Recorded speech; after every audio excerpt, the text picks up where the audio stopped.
What's up, everybody? It's me, your favorite old broad in this retirement home, Susan, with 2 S's. Now, let's get right down to business. I need to get this off my chest before I flatline. There was once a time where Ren loved Destiny more than any other game. He held those precious D1 memories close to his chest like my husband did with his pacemaker. But then Destiny 2 left our favorite little boy upset and disappointed with each and every subsequent release. During the annual pass, Ren was actually thinking about leaving his guardian behind for good. But then the unthinkable happened. Bungie split with Activision and things were looking good. Ren was finally feeling hopeful about Destiny. He thought that maybe Destiny could now live up to its full potential. But instead, much like a nugget rolling out of bed, Shadowkeep fell flat on its face. Bungie has never been greedier. The content is sparse and the recyclables are piled all the way up to the moon. This franchise has taken me on such a roller coaster of emotions over the years. It's just too much for my heart to bear. I don't think I can take it anymore. It's time for me to move on, to let bygones be bygones, to put my old chattering bones to rest and find some peace and tranquility. But for God's sake, don't let them cremate me. Make sure they don't put my body in the blast furnace.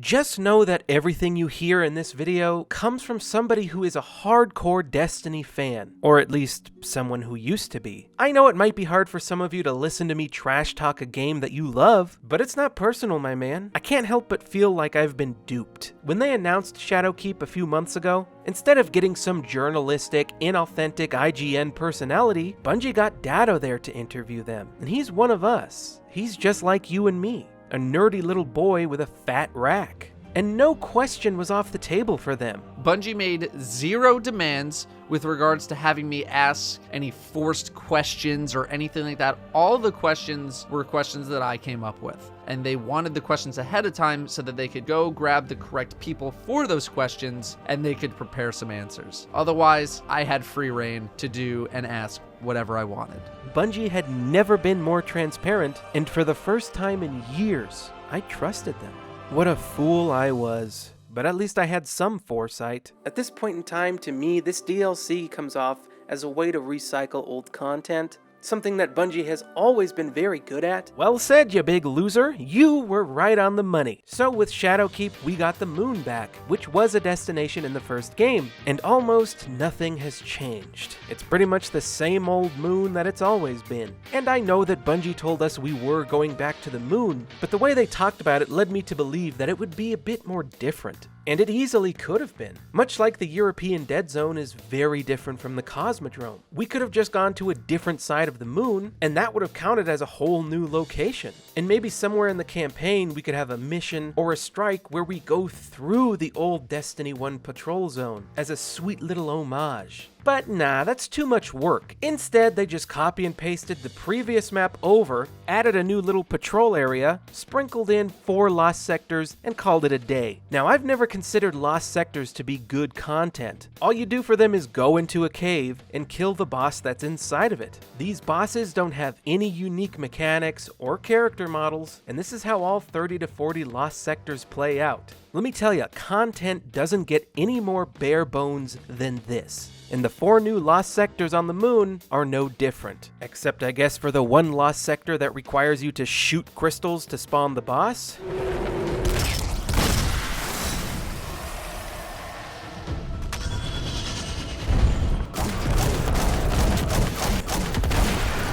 Okay, so the new lost sectors don't really add anything to the game, but hey, maybe we'll at least get some new public events out of the deal, right? When Forsaken launched, the public events on the Tangled Shore were brand new. You had to grab these balls out of the cryopod and toss them at the boss to freeze him, which would turn the event heroic.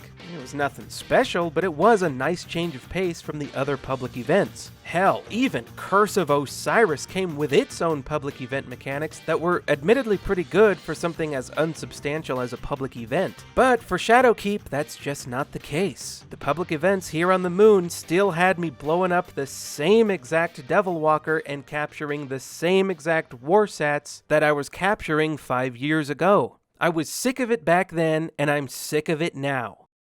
One of the main pillars of Destiny's foundation is that sense of wonder and mystery that each new location brings. Becoming immersed into a bright and fantastical world is what keeps me coming back with each and every release. I remember the first time I rode my Sparrow over the river in the Cosmodrome. I remember looking up in awe of that black hole in the Dreaming City. I remember feeling dwarfed by the Dreadnought, checking every nook and cranny for a calcified fragment. That sense of mystery and surprise is so crucial to new Destiny expansions, and it's something that is completely lacking from Shadowkeep, since we've already been to the moon before. I've ran through these rooms hundreds, if not thousands of times 5 years ago. Coming back here didn't fill me with nostalgia, it filled me with stagnation.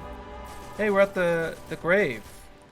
The world's grave, not ours. There's no new enemy class here either. Even Rise of Iron had the Siva, which were somewhat different from the Fallen, not by much though, admittedly. But the thing is, Bungie had ample opportunity to have a new enemy type here in the form of the Nightmares. I mean, imagine a nightmare possessing a thrall's body and mutating it into something big and scary, with these gigantic pulsating red cracks holding together what is now 2 separate entities. And those cracks would also become the new crit spot. If that's going to take too much work to create, just have the nightmares shoot ghost vapor out of their hands and give them the ability to phase through cover. Who knows? There's hundreds of different gameplay mechanics you could have with an apparition like this. Instead, all we got was reskinned Hive that don't behave any differently. But hey, at least we did get some new content with the campaign missions. Unfortunately though, the campaign just ain't all that. The first mission is pretty bland. You just kill a bunch of enemies, then you capture 6 control zones, hop into a tank while Thrall sprint into you, very challenging stuff. Then you fight Crota again, and Eris helps you escape. Mission 2 has you essentially doing nothing more than a patrol. Boy, am I glad I paid for this. Things do get a little bit better though moving forward. To access Mission 3, you are forced to complete public events and patrols, my least favorite things in the whole galaxy. Complete activities? Really? Lost sectors, public events? Boy, oh boy, how did they know that's what I wanted to do? How do they keep topping themselves every year? How do they do it? This here is nothing more than game padding at its finest. Once you're all done with that, you can then access Mission 3, which is okay. Nothing special here, but hey, you remember that mission from the Taken King, where once you complete it, the UI fakes you out and you gotta run away from an over-leveled boss to escape? Yeah, that was pretty cool back in the day, wasn't it? So they just went ahead and did that again.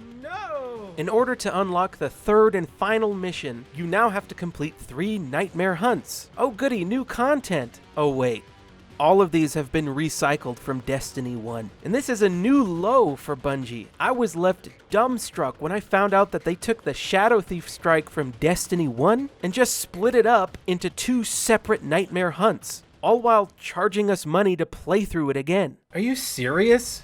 They're like beat for beat repeating the strike. Is this like even legal? The third nightmare hunt is unsurprisingly also a repurposed Destiny 1 strike. But you don't need me to tell you about it, so I got the YouTube extraordinaire White Light to do it for me. Take it away, Whitey! I hope you understand that you've just asked someone to the stage whose lyrical prowess generates gravity. DJ, drop a beat. As I walk through the door to complete my next chore, I can't help but feel that I've been here before. Now it's my time to kill Fogoth once more. Not much has changed, you still shoot as 2 more. But this fight ain't that good, there's downgrades galore. This used to be intense with ads spawning on core. But now it's a snooze fest, one that I deplore. Since Fogoth goes immune, a total time of 4. Which is lazy boss design, of this I am sure. Laser beam him down till his cheeks hit the floor. Now I rig the charges, this is adios, senor. I once defended Destiny, it was good I swore. I once loved it, but I can't take it anymore. My trust in Bungie, they can never restore. Time to hit the button, join Susan forevermore. That's quite extreme, for a metaphor. I've got a better idea. I'll just uninstall. Thanks, White Light. I couldn't have said it better myself. It's too bad that he uninstalled the game though, because after Fogoth you finally gain access to the final mission, which has you going inside that big old pyramid that they teased us with 2 years ago. Finally, a new area and a chance for new content. Here we go. Oh wait, never mind. All this was an excuse to recycle even more bosses. You know, like Gaul, with the same exact mechanics, and the Fanatic, with the same exact mechanics, and Crota, now with even less mechanics. What was once a neat little raid boss is now an effortless breeze. My first time through here, I thought that this was all leading somewhere, that maybe the campaign would end with a boss fight against a nightmare version of Cade, or even better, a boss fight against a nightmare version of your own Guardian. That would have been awesome. And the thing is, they had ample opportunity for a fight like that to happen. That's me. That's RennsReviews. But instead, there's no boss fight, just a cut to black. Salvation.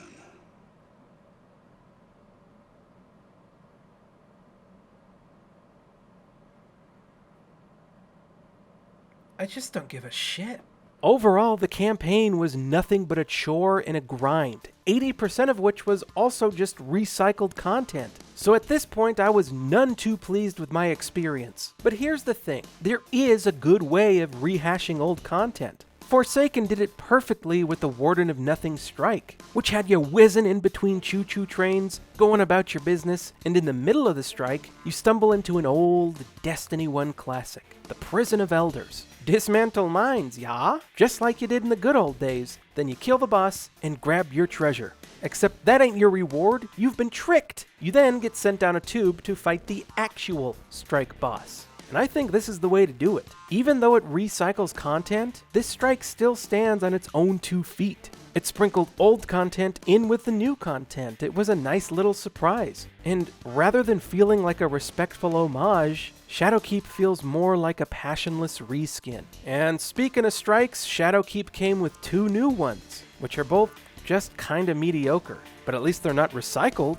I'd say in terms of quality, these are about on par with the strikes from vanilla Destiny 2. You know, they have you running through big areas, there's some beautiful scenery, and at the end of it all, you kill a boss. It's pretty standard stuff, I guess I can't really complain, but I would really like something a little bit more complex or memorable. So with those out of the way, all that's left to do now is unlock the Deathbringer in the new exotic quest. So grab your timesheet and don't forget to clock in, cause you're about to do some busy work. Tell them all about it, boys. Now, the very first thing you're going to need to do is to complete the Shadowkeep campaign, You also have to pick up the Lunar Spelunker bounty that Eris has featured in her inventory. where you need to complete 3 different lost sectors. and upon the completion of the third, the bounty will be complete, and then you're going to get a special quest item, the Firewall Data Fragment. You will go to the final lost sector in Sorrow's Harbor and drop that fragment where it needs to go. So once you access this room, you can use the node right here, and it'll give you Saimota's Broken Necklace. Which you'll need to charge up by killing nightmares on the moon with arc abilities. Now, once you've completed that step, head back to Eris Morn, And then give her the completed necklace. She'll then send you to collect bones from public events near Hellmouth, and you simply need to complete 1 public event to get the completion. Now for the ritualistic bone, this just has you do the lost sector in Sorrow's Harbor. You've done it before, do it again. After those steps are complete, you're gonna load up the Scarlet Keep Strike to kill the High Conductor. Now, you need to get red health bar enemy kills, yellow health bar enemy kills, as well as boss kills. And then the very final thing that will remain will be a quest mission called Symphony of Death. Kill the enemies, get the final piece, and make your way to Eris Morn. Who will give you the Deathbringer rocket launcher. Having us complete a series of mundane tasks does not make for a rewarding experience. A toddler could unlock this gun accidentally by just playing through the game normally. What's the point? That doesn't make this gun feel special. Give me a challenge. Give me an experience that I'll be proud to complete. Not just some boxes to tick off on a checklist. The current quest design is simply inexcusable. And that's pretty much all the new content done and dusted. I guess we could move on to the battle. Hang on! Much like you in 3 months, I forgot about the Vex Offensive. What's the Vex Offensive, you ask? It's this season's Horde mode, which is an activity where you just kill a bunch of Vex. Hundreds of them. Oracles spawn in at some point and you kill a Minotaur that drops a weapon that allows you to destroy the Oracles. Then in the next round you kill more Vex. Hundreds of them. At the end of it all, surprise, surprise, you kill a boss, and that's about it. This is pretty much just a watered-down version of that one room from the Menagerie. And there's not much to say about this, really. The Vex Offensive is as mindless and boring as Destiny gets. a slight step above a lost sector. Nothing about this content is engaging. To me, this is on the same level as just tossing a ball at a hunk of metal. What does the Vex Offensive do that is better or different from any other mundane event in this game? And yeah, I know that there are 5 more Vex Offensive areas coming out over the course of this month, but I feel pretty confident in saying that I don't think they'll be all that different to the Vex Offensive we already have. Because once the next season starts up, the Vex Offensive is going to be gone from the game and replaced by whatever the next season's Horde mode is going to be. And how much effort do you really expect Bungie to put into something that's going to go away in 2 months? They barely put any effort into the crap they expect you to play until you die. And if one of the upcoming Vex Offensives does turn out to be great, I will happily eat my words, but I don't think I'll have to. And now that's all the new content done and dusted. After you've completed it, it's back to business as usual. You gotta complete old story missions, strikes, public events, lost sectors, and adventures to raise up that light level for the raid. The very same mundane junk this game has had me doing over the past 11 months thanks to the annual pass. Nothing has changed. I guess I gotta bring up Armor 2.0, which I'm not too sure about yet. I don't like that it makes you grind to obtain armor perks that you've already had, and one thing I can see becoming a problem in the future is that once you find a high tier armor set, it'll make random armor drops less exciting in the future, but on the flip side of that, it'll also declutter your inventory in the long run, at least in theory. The new armor system is already kind of cluttered. I have trouble remembering which mod goes to what specific piece of armor, since some of them are tied to elemental things, and perks that used to be on a helmet are now on something else, and it's a whole thing. So I'm really not sure how I feel about this. I think I need a lot more time with Armor 2.0 to properly make up my mind on it. But I know that I have made up my mind on the Battle Pass, Bungie's most devious creation. How does it work? Well, it's very simple. Just earn XP to unlock items. Now, for the most part, these unlockables are fine. Some of them are kinda questionable, but there are a handful of them that are downright scummy. Dare I say, pay to win. Now, pay to win might be too strong of a statement. I guess you could say that the Battle Pass is certainly pay for advantage, but then honestly, what's the difference? So we'll talk about these in order from least offensive to most offensive. Up first, we got this perk here that makes it so that you get more legendary weapon drops from the Crucible. And more weapon drops means you get more chances at getting a god-rolled weapon, which could give somebody a slight advantage, but honestly, I'm not really too fussed about this one. Next up, there's this little stinker, which makes it so that all the legendary armor that drops for you will drop at a higher tier, meaning you can apply more mods to that piece of armor straight out of the gate without having to use any other materials to get there. And the armor mods give you pretty decent advantages. Next up, let's say you unlocked all the seasonal armor on your Warlock.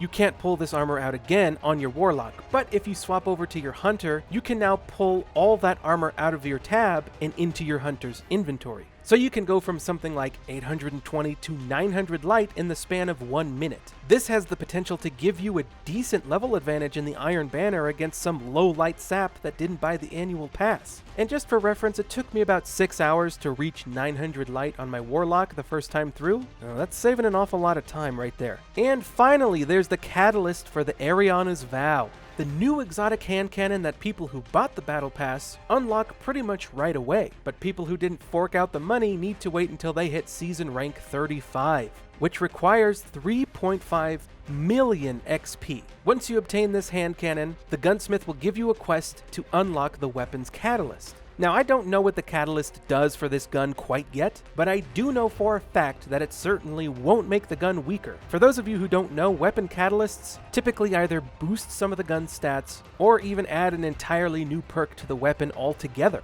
Now, the only way to unlock this particular catalyst is by completing 300 strikes, gambit, or crucible matches with the gun equipped. Sounds like another worthwhile Destiny quest, doesn't it? But here's the kicker. There's a seasonal unlock that will triple your progress towards this catalyst. So instead of 300, you now only need to complete 100 activities, meaning that you can unlock this catalyst at least 3 times faster than somebody who didn't buy the season pass. And that is simply not okay. This whole expansion was Bungie's one and only chance to prove that the past 4 years of Destiny wasn't their fault. That every baffling decision, shady monetization tactic, and downgrade was the fault of Activision. And look where we're at now. The finishers, which I haven't even talked about yet because quite frankly they're not really worth talking about, are essentially just an emote that slowed down combat with some half-baked mechanics tied to them. As soon as I saw the Vidoc, I knew they would be trying to sell you these things in the Eververse. Speaking of the Eververse store is accessible to you no matter where you are, so you can buy microtransactions in the middle of a strike. And the Battle Pass is practically pay to win. The game has never been more predatory, and there's nobody to blame but Bungie. Meanwhile, ongoing issues are still present in the game. Load times are eternal on console. After one game of Crucible, it can take up to 8 minutes to start up the next game of Crucible. It's that bad. The frame rate takes a big old dip when you invade during Gambit on console. The quest design is just as bland as ever, and the spawns are still downright garbage in the Crucible. But hey, your Warlock has a haymaker finisher. I think it's pretty clear where Bungie's priorities lie. And for the final cherry on top, when Shadowkeep launched, I couldn't play it because my character couldn't transfer over from Battle.net to Steam, the platform I purchased Shadowkeep on. And yes, I pre-transferred all this stuff back in August as soon as I possibly could, just like I was supposed to. But apparently something didn't go through properly. So I was unable to play the content I purchased for days. I have a small YouTube channel, so I budgeted accordingly, meaning that I didn't have another $35 laying around to buy the expansion again on Xbox. Now I bring this up because at the time of this recording, 7 days later, I'm still unable to sign into the game on PC. But I'm not the only person with this problem. There are thousands of us, if not more, who have this issue, meaning that we cannot play the content we paid for. And at the time of this review, Bungie has barely even acknowledged this issue. This is a huge problem and nobody's talking about it. But that's where we're at right now.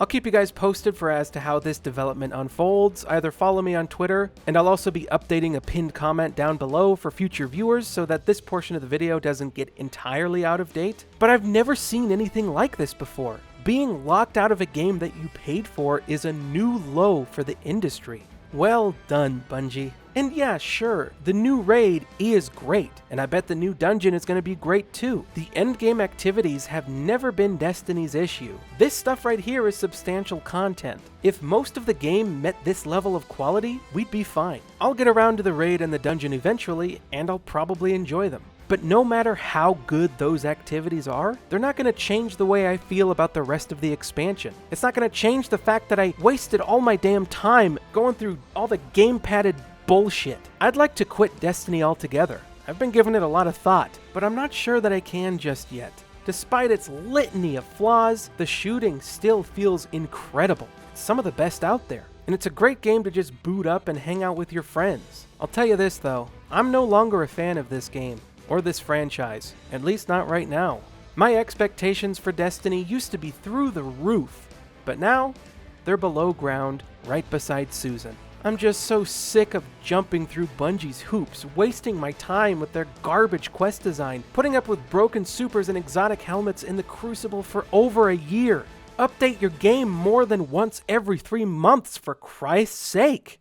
And that's about it. That's all I have to say for now. But you're going to want to stick around for the outro, trust me. If you enjoyed this video, please leave a like since I'm sure the Destiny fanboys are going to have their way with me, understandably so, and likes do let the algorithm know that people are enjoying the content, so likes are genuinely helpful. Also, maybe consider becoming a Patreon, so that I can then use that money to do things like hire an old woman from a website to pretend to die. I got quite a few ideas kicking around, and every Patreon donation will help those ideas come to fruition. Also, check me out on Twitter, join my Discord, we could talk about Destiny there if you want, and subscribe to the channel. Thank you so much for watching, and I'll see you guys next time. Bye bye.